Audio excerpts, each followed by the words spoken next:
কাঁঠালটা পুরো কাটা হয়ে গেছে, এই দেখো সব বার করে ফেলেছে। এখানে 2 গামলা বেরিয়েছে, আর এখানে বাবা বসে বসে খাচ্ছে। এত কাঁঠাল কি হবে মা? এই দানা বার করো, সব দানা বার করে দানাগুলো রান্না করবে। আর এগুলো আমি একটু ওপর থেকে আসছি, আমি একটুখানি ওপরে যাচ্ছি, দেখি তোমাদের দাদাভাই কি করে। নিচে এত রান্না বান্না হচ্ছে সকাল থেকে, এত গরম নিচে, বাইরে রান্না করছি যার জন্য। আর ওপরে এই জন্যই করা হয় না, দেখো ঘর এখনও আমাদের কমপ্লিট হয়নি, সব এদিক ওদিকে ছড়িয়ে ছিটিয়ে পড়ে আছে।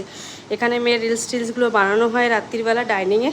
দেখি রুমের ভেতরে কি করছে তোমার দাদাভাই। দেখো ঘরের ভিতরে চিপস খেয়ে এখানে ফেলে রেখেছে, এই মেয়ের কাজই হবে এইগুলো। কি করছো তুমি? তুমি এখনো ওষুধ খাওনি? তোমাকে কখন ওষুধগুলো দিয়ে গেছি? তোমার না শরীরটা খারাপ, কাজ করবে তারপরে আগে ওষুধটা খাবে, তারপরে তো নুন আর লেবুর জল দেবো।